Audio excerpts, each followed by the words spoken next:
அனைவருக்கும் வணக்கம். நைட்டு கொஞ்சம் தூக்கம் இல்லை. என்னென்னா, இது எப்படி பேசலாம், என்னோட கிராமத்திலேருந்து என்னென்ன எனக்கு பிடிச்சது, இல்லை நான் அனுபவித்தது அப்படின்னு நிலா அவர்கள் எழுதுனதுக்கு எனக்கு அவங்க மேலே ஒரு சின்ன கோபத்தை வச்சுட்டு அதுக்கப்புறமா நான் இதை பேசுகிறேன். என்ன கோபம் அப்படின்னா, இதெல்லாம் கவிதைகள் அல்ல, வீண் பண்ணிட்டாங்கன்னு சொல்லுவேன். நான் கவிதையை எழுதி வீண் பண்ணிட்டாங்கன்னு சொல்லுவேன். கிட்டத்தட்ட 94 கவிதை, 94 கவிதையும் ஒவ்வொரு கதையாக வர வேண்டியது. அதை ஏன்னா ஒரு கவிதையை படிச்சுட்டு அடுத்த கவிதைக்கு என்னால் சீக்கிரம் போகவே முடியல. ஏன்னா அந்த கவிதையை ஒட்டின நம்மளோட அனுபவங்கள், நம்ம சந்தித்த மனிதர்கள் அப்படின்னு நம்ம கண் முன்னாடி வந்து போகும். அந்த மாதிரியான கவிதைகள் இது. மிகைப்படுத்தி சொல்கிறேன்னு நினைக்காதீங்க. நீங்கள் படித்து பார்த்தீங்கன்னா நீங்கள் உணர்வீங்க. உங்களுக்கு முன்னாடி பல தாத்தாக்கள், பல அத்தைகள், ஜெனிஃபர் அக்கா, இப்படி நிறைய பேர் நம்ம முன்னாடி வந்து போவாங்க. இதில் நான் உங்களுக்கு ஒரு காட்சி ஒன்று ஞாபகப்படுத்திட்டு அதுக்கப்புறம் இந்த கவிதையை பற்றி பேசுகிறேன். மண்வாசனை படம். மண்வாசனை படத்தில் எல்லாருமே பேசும் கதாபாத்திரமாக இருக்கும்போது இந்த பாரதிராஜன் நுணுக்கமாக பேசாத ஒரு கதாபாத்திரம் வச்சுருப்பார். அதுதான் அந்த திண்ணை. எல்லா காட்சிகளுமே அந்த பொண்ணுக்கு சடங்கு, பஞ்சாயத்து, கல்யாணம், இப்படி எல்லாமே அந்த திண்ணையிலேயே நடக்கும். அவள் உட்காந்து மருமக வருவாப்புல, உள்ளே உட்காந்து பேசுகிறப்ப கூப்பிடாப்புல திண்ணையிலேயே கொண்டுட்டு முறை சொல்லுவார். உடனே கிளவி கூப்பிடுவா, ஏன் வீடு இல்லையா, வாசல் இல்லையா, என் புருஷன் அப்படியே கேதுகத்தான் விட்டுட்டு போயிட்டா அப்படின்னாலாம் அந்த கிளவி அந்த சொல்லாடலோடு அப்படியே இடிச்சு பேசும். யார் நம்ம காந்திமதி அம்மா. அவ்வளோ அற்புதமாக இருக்கும். அப்போது அந்த திண்ணையும் அந்த அம்மாவோட சேர்ந்து பேசுகிற மாதிரியே இருக்கும் நம்மளுக்கு. அப்படி ஒரு மண் வாசனை மிக்கின ஒரு வேரோடிய திண்ணை தான் இது. இப்படி நான் எடுத்ததில் ஒரு செவ்வாய்க்கிழமை இப்படி தான் இந்த புத்தகத்தை நான் தொடரேன். அந்த தொட்ட அன்னைக்கே முதல் கவிதையை படிச்சுட்டு நான் வச்சுட்டேன். என்னால் அதை தொடரவே முடியல. ஏன்னா அதுக்கப்புறம் எனக்கான கதைகள் வர ஆரம்பிச்சிருச்சு. நம்ம எப்படி சந்தித்த மனிதர்கள் எப்படி இருந்தாங்க அப்படின்னு. முதல் கவிதையை சொல்லுவாடன் தாத்தா.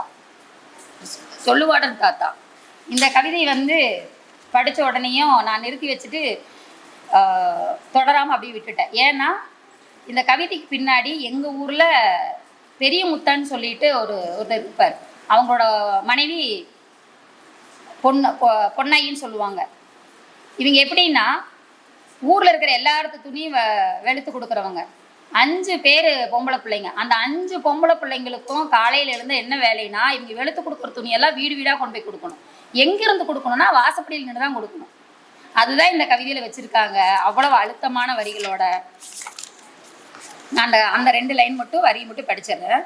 அவர் கைவெளுத்த துணிகள் அலமாரி வரை செல்ல கால்களை மட்டும் கடுகளவும் முன்னேறாமல் கவனமாக பார்த்து கொள்கிறது ஜாதியின் பாசப்படிகள். இந்த கவிதை படிக்கும்போது இதுலேருந்து முன்பக்கங்களையெல்லாம் நீ படிச்சிங்கன்னா நிஜமாவே உங்கள் ஊரில் யாராவது துணி வெளுத்தவங்களாம் உங்கள் கண்ணு முன்னாடி கொண்டு வந்து நிறுத்தி வச்சுருக்கோம். இப்போ வரைக்கும் அப்படி தான் இருக்குது. ஏன் இந்த கவிதைகள் எழுதப்படணும் அப்படின்னா, இப்போ வரைக்கும் இருக்கிறதுனால தான். 5 பொம்பளை பிள்ளையை பெற்று அந்த 5 பொம்பளை பிள்ளைகளும் துணி வெளுத்தது கொண்டு போய் வீடு வீடாக கொடுத்துட்டு வந்த காலம் போய் அவருக்கு ஒரு பையன். இப்போ அவரோட பையன் கல்யாணம் பண்ணி மருமக அவருக்கு 3 பொம்பளை பிள்ளை. அவங்க 3 பொம்பளை பிள்ளையும் அதே வேலையை செஞ்சு இன்னும் அதே ஊரில் ஒரு நல்லது கெட்டது இளவு தளவு அப்படின்னா போய் நின்னோம்னா அவங்க வெளுத்த துணியோட வாசம் தான் நம்ம மூக்கில் நினைக்கும். இது எனக்கு சின்ன பிள்ளையிலேருந்தே தோணும். இது முத்தையா வீட்டில் துவைச்ச துணி அப்படின்னு தோணும். அப்போது ஒரு ஜாதி என்ன பேசுதுன்னு பாருங்கள். காலங்கடந்த இன்னைக்கு இதெல்லாம் பேசணுமா, இந்த ஜாதியெல்லாம் பேசணுமா அப்படின்னு இருக்கும்போது பேச வேண்டிய இடத்துல தானே இன்னும் இருக்கோம். மாறி இருந்தால் வேண்டியதில்லை. ஆனால் மாறலையே. அவங்களும் இன்னும் அந்த முத்தம் வரைக்கும் வர்ற மாதிரி இருந்தால் தேவையில்லையே. தென்னை தாண்டி வாசப்படி தாண்டி முத்தம் வர்றாப்புல இருந்தால் அது தேவைப்படாதே. அப்போ ஏதோ ஒரு இடத்துல இங்கே ஜாதி இருந்துக்கிட்டே இருக்குது. 5 பெண்கள் செய்த வேலையை 3 பெண்கள் செய்தாங்க, அதுக்கப்புறம் அவங்க பையன் மருமகளை செய்கிறாங்க அப்படின்னா அந்த இடத்துல ஜாதி பேச வேண்டிய இடத்துல தானே இருக்குது. எதிர்க்க வேண்டிய இடத்துல இன்னும் நம்ம இருந்துட்டு தான் இருக்கோம். அப்போ இந்த கவிதை ரொம்ப முக்கியமானதான் நான் பார்த்தேன். இதுக்கப்புறம் படியுரைகள். எல்லா பெண்களுக்கும் பிடித்த ஒரு இடம். படியுரைனா வாசப்படி தான். ரொம்ப இல்லை, ஒன்றும் இல்லை. 2 பக்கம் தின்ன ஒரு வாசப்படி. அதிகம் பெண்களுக்கு புரளி பேசுகிற இடம்னு அவர் சொன்னார். நான் இப்படி சொல்கிறேன், அவங்களோட கண்ணீரும் கவலையும் ஒருத்தருக்கு ஒருத்தர் பரிமாறிக்கிற இடம் அதுதான். ஆமாம், இது புரளி பேசுகிறதா நீங்கள் நினச்சிக்கிறீங்க. இல்லை, ஒருத்தருக்கு ஒருத்தர் அவங்களோட வழியிலும் கிடைக்கப்படும். இதில் நிறைய விஷயங்கள் பெண்களுக்கானது, பெண்ணிய கதைகளானது தான், கவிதைகளானதா பாருங்கள். என்னால் கதைன்னு தான் சொல்ல முடியுது, இது கவிதைகள்னே சொல்ல முடியல. ஒவ்வொருத்தருக்கு பின்னாலேயும் நம்ம எங்கள் வீட்டிலலாம் பார்த்தீங்கன்னா வாசப்படியில் உட்காரது மண்டையிலே சாத்துவாங்க. இருந்தாலும் அந்த வாசப்படியில் தான் உட்கார தோணும். பெண்களுக்கு என்னமோ அந்த வாசப்படி மேலே அப்படி ஒரு காதல். அதில் இவங்க அந்த கடைசி வரை புகுந்து வீடு செல்ல தாண்டிய ஒவ்வொரு படியும் உள்வாங்கிய கால்கள், அதாவது கால் அழுத கண்ணீரையும், காலே அழுகுது அந்த படியை தாண்டும் போது, கண் அழுகலை, கால் அழுகுது அந்த படியை தாண்டும் போது, கால் அழுத கண்ணீரையும் சேர்த்தே அழுது கொண்டிருக்கிறது வீடு விரிவாக்கம் கைவிட்ட வாசப்படிகள். எனக்கு இதை படிக்கும்போது நிஜமா எல்லாம் எனக்கு இதில் இன்னொன்று இருக்கு. இன்னொரு கவிதையிலையும் சொல்லியிருப்பாங்க, அம்மா வீடா, அதாவது அத்தை பையனை கல்யாணம் பண்ணிட்டு வீடு வசதி இல்லாமல் இருக்கும். கல்யாணம் பண்ணிட்டு வந்ததுக்கப்புறம் அத்தை மாமியார் வீடா அம்மா வீடா அப்படின்னு இந்த பெண்களுக்கு இந்த பிரச்சனை பெரும் பிரச்சனை. எது நம்ம வீடு, எது என் வீடு?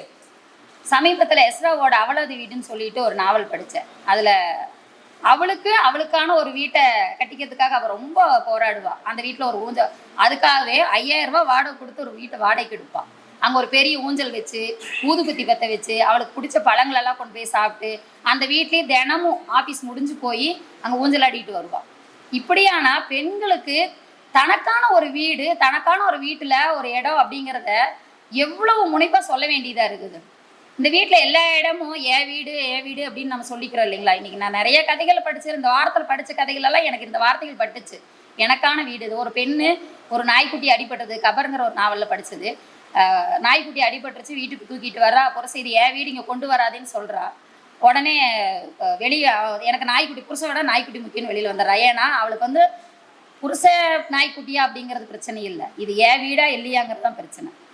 எனக்காக நான் இந்த வீட்டை துடைக்கிறேன், நான் இந்த வீட்டை சமைக்கிறேன், இந்த வீட்டில் இருக்கிறேன், உங்களோட சரிசமமாக வாழ்கிறேன். எனக்காக எனக்கு நான் அனுதாபப்பட்ட என்னோட அனுதாபத்தை காட்டுறதுக்கு கூட இந்த இடம் எனக்கு இல்லை அப்படின்னா இது எனக்கான வீடு இல்லைன்னு அவள் வெளியேறான். அப்போது இது இந்த மாதிரி படிவுரைகள் எல்லாம் தனக்கானது இல்லை அப்படின்னு சொல்லும் போதெல்லாம் இதில் ஒரு வார்த்தை அடுத்தது வந்து விரல் தின்ற வாசப்படிங்கிற கவிதையில் தான் அது வரும். எனக்கான வீடா அப்படிங்கிற அந்த கவிதை தான் ரொம்ப அழுத்தமான வார்த்தைகள்லாம் இருந்துச்சு இதில்.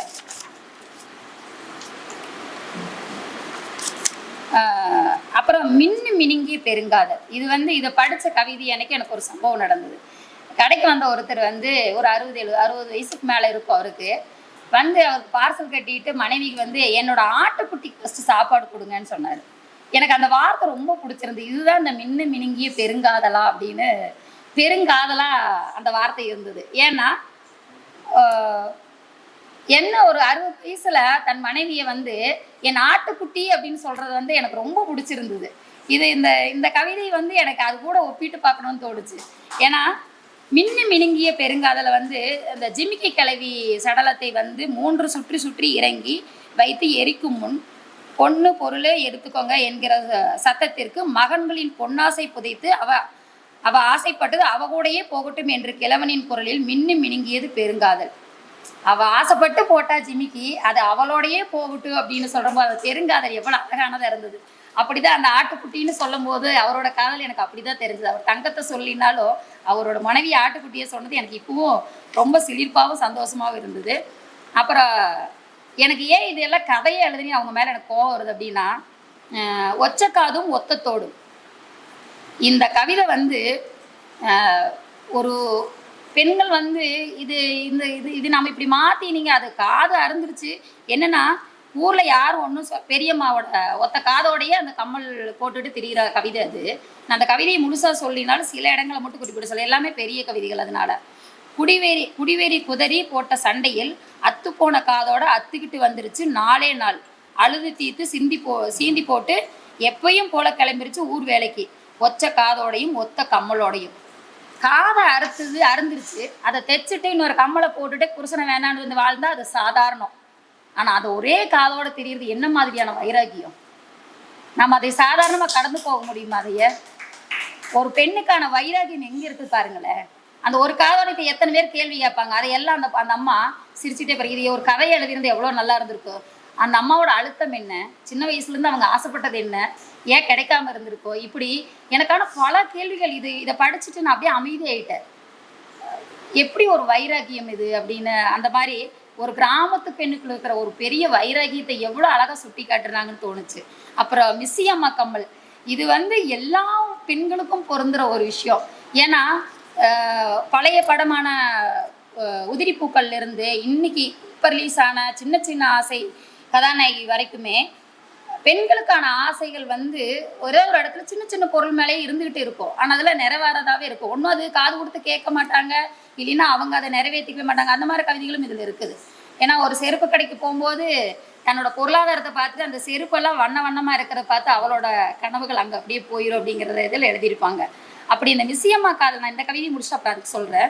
மிஸ்ஸியம்மா கம்மல் வந்து ரொம்படியாக சின்ன ஜிமிக்கு போட்ட கம்மல் வாங்கி கொடுத்தேன்.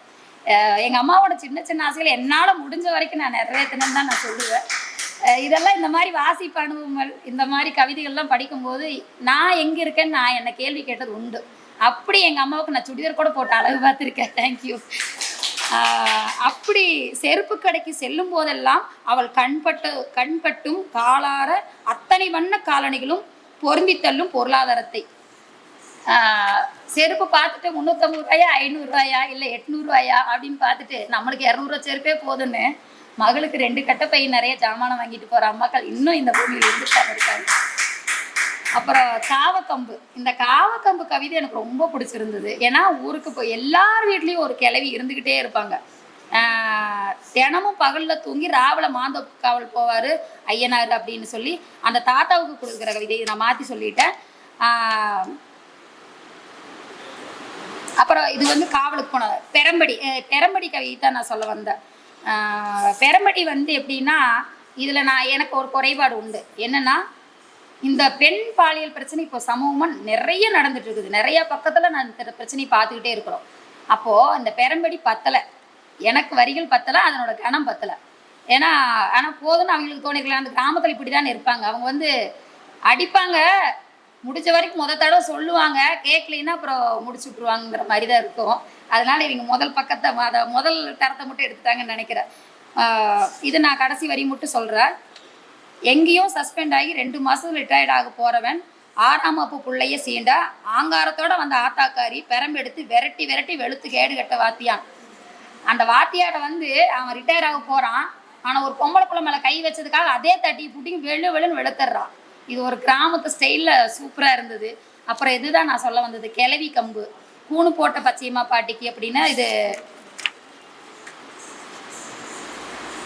இப்படிதான். வீட்டில் எல்லாருமே வந்து இரவின் போர்வை, அப்புறம் போர்வை பாட்டி, இந்த போர்வை பாட்டியெல்லாம் படிக்கும்போது ஊரில் ஒரு கிளவி இப்படி சுற்றிட்டு தான் இருக்கும். எல்லா ஊர்லேயுமே ஏதாவது ஒன்று சொல்லி சம்மந்தமே இருக்காது, அது நம்மளுக்கு சொந்தமாகவே இருக்காது.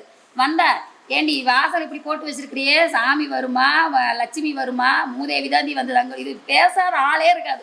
இதை கிராமத்தில் வலிச்சு இந்த வாழ்ந்த எல்லாத்துக்குமே இந்த கிளவிகளை பற்றி நல்லா தெரிஞ்சிருக்கும். இந்த மாதிரி ஒரு போர்வை பாட்டி கவிதை ஒன்று இதில் இதான் சொல்கிறேனே, இது எல்லாமே ஒரு கதைகள் ஆக்க வேண்டிய ஒரு இது. இந்த வேரோடிய திண்ணை கவிதையை அண்ணன் விட்டுட்டாரு. நான் இவர் சொல்லுவாருன்னு நினச்சி தான் நான் நிறைய இடத்துல விட்டுட்டேன். அப்புறம் பொடி தாத்தா, இந்த மாதிரி கவிதைகள்லாம் வந்து எனக்கு இன்னும் அந்த பத்திர கதை 100 எனக்கு கடைசியாக கொடுத்த கவிதையை மட்டும் முடிச்சுக்கிறேன்.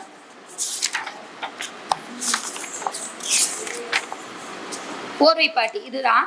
திருவிழா காலங்களில் தீபாவளிக்கு ஒளியும் நாயாய் ஊர் விட்டு பதுங்கி கந்தர் கிளிசல்களின் மர்மங்களை முடித்து தடம் விட்டு தடயங்களை விடாத போர்வை பாட்டி.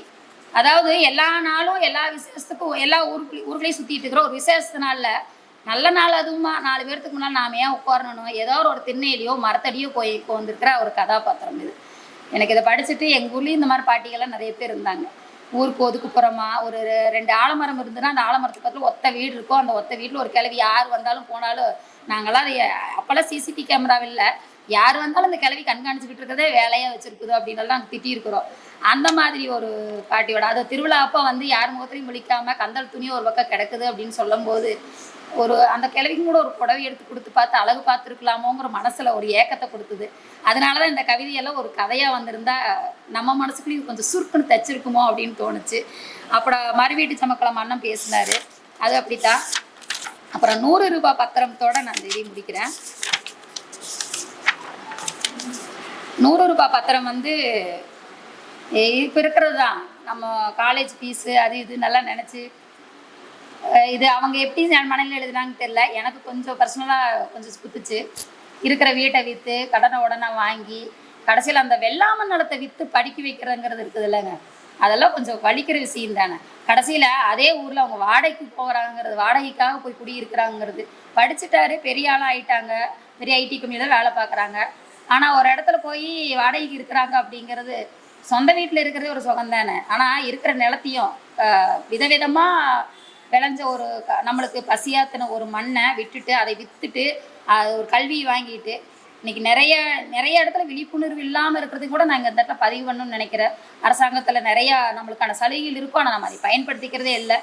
முடிஞ்ச வரைக்கும் நம்ம புள்ள எல்லா சௌகரியத்தோடையுமே புள்ள வளரணும்னு நம்மளோட பெரிய அம்மா அப்பாவோட பெரிய கனவாக நம்ம அதுதான் பெரிய கனவாக வச்சுக்கிறோம்.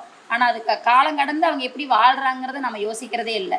ஏன்னா மொத்தமாக மறுபடியும் கல்வி கடனை வாங்கி திருப்பி அவங்க தலையில் நம்ம கடனை தான் சுமத்துறோங்கிறது பல பெற்றோர்களுக்கு தெரியறது இல்லை. அந்த மாதிரி கவிதை. பங்குச்சந்தை கொள்ளைக்கு தாத்தா சொத்துல பேரன் பங்கா வந்த ஒத்த வீட்டையும் அள்ளி கொடுத்துட்டு 100 ரூபா பத்திரம் போட்டு வாடகைக்கு குடி போனாங்க சொந்த ஊரில். இது நிறைய பேர்த்துக்கு ஒரு பொருந்துற ஒரு கவிதை. அப்புறம் அல்லா கோயில் மாடு, எனக்கு இது ஒரு கவிதையோட முடிச்சுக்கிறேன். அல்லா கோயில் மாடு அப்படி வந்து படிக்கும்போது நிறைய கோயில் மாடுகள் வந்து அங்கங்கே தெரிஞ்சிட்டு, கோயில் மாடு மட்டும் இல்லை, இதை வந்து அவங்க அப்படியே உணர்ச்சி பூர்வமாக அந்த மாட்டோட ஒன்றா நம்ம பேசுகிற மாதிரி அது என்னமோ அதையெல்லாம் புரிஞ்சுக்கிட்டு அந்த அல்லா கோயிலில் வந்து மணி அடிக்கும் போது அது எழுந்து மேய்ச்சலுக்கு போயிட்டு அப்படி ஊருக்குள்ள என்ன கொடுக்குறாங்களா, பொங்கல் இதெல்லாம் கொடுப்பாங்களா, அதெல்லாம் சாப்பிட்டுட்டு திருப்பி வந்து அதே இடத்துல அது தஞ்சம் முகந்துற மாதிரி அந்த கவிதை இருக்கும். அதான் சொன்னேனே, எல்லாமே ஒரு கதை. எங்கே போய் எங்கே வந்து திருப்பி அங்கேயே தஞ்சம் அடையுது அப்படிங்கிற மாதிரி அந்த கவிதை முடிஞ்சிருக்கு. அது எனக்கு ரொம்ப பிடிச்சிருந்தது. இந்த கவிதை வந்து கவிதையாக படிக்காமல் இதை நீங்கள் படிக்கும்போது நிச்சயமாக உங்களுக்குள்ள பெரிய தாக்கத்தை கொடுக்கும். எனக்கு அப்படி தான் நேற்று நைட்டு ஃபுல்லாக நான் மிட்டாய் கட்ட கூட அதனால தான் நேற்று நைட்டு எனக்கு தூக்கம் இல்லை. காரணம் என்னென்னா, இந்த கவிதைகள் எல்லாம் வந்து எனக்குள்ள நிறைய கவிதைகளை ஊரெடுத்து ஓடிச்சுன்னு தான் சொல்லணும். அப்படி நிறைய இடம் வந்து ரொம்ப பிடிச்சிருந்தது. இருப்புக்கும் செருப்புக்கும் ஆகட்டும், இதெல்லாம் வந்து அந்த ஜாதியல் கவிதைகள்லாம் வந்து ரொம்ப யதார்த்தமாக கிராமத்து வாசனையோட பகிர்ந்துக்கிற மாதிரி இருந்தது. இது ரொம்ப நல்ல புத்தகம். முடிஞ்ச வரைக்கும் இதெல்லாம் வாங்கி படித்து அனுபவிங்க. ஒரு மைதிலி தோழர் வந்து 2 நாளைக்கு முன்னாடி ஒரு கவிதை ஒன்று குரூப்பில் போட்டிருந்தாங்க. கிராதகி, நான் புத்தக புழுவென்று வாங்கி என்னை சிலந்தி அடித்து தின்னும் அலமாரிக்கு வந்து வச்சுட்டா அப்படின்னு சொல்லி மகாபாரதம் சொல்கிறதா அந்த கவிதை முடிஞ்சிருக்கும். மகாபாரதம் சொல்லுது, என்னை வந்து அலமாரியில் வச்சு அடைச்சிட்டா, இவன் வந்து பெரிய படிப்பாளிங்க கூட அந்த கதையை எப்படியே சொல்கிறேன்னு அப்படின்னு சொல்லி அந்த கவிதை 4 வரியில் இருக்கும். அப்படி இல்லாமல் கண்டிப்பாக இந்த புத்தகத்தெல்லாம் வாங்கினா படிங்க. ஏன்னா படித்தா உங்களுக்கு இந்த உணர்வு வரும்.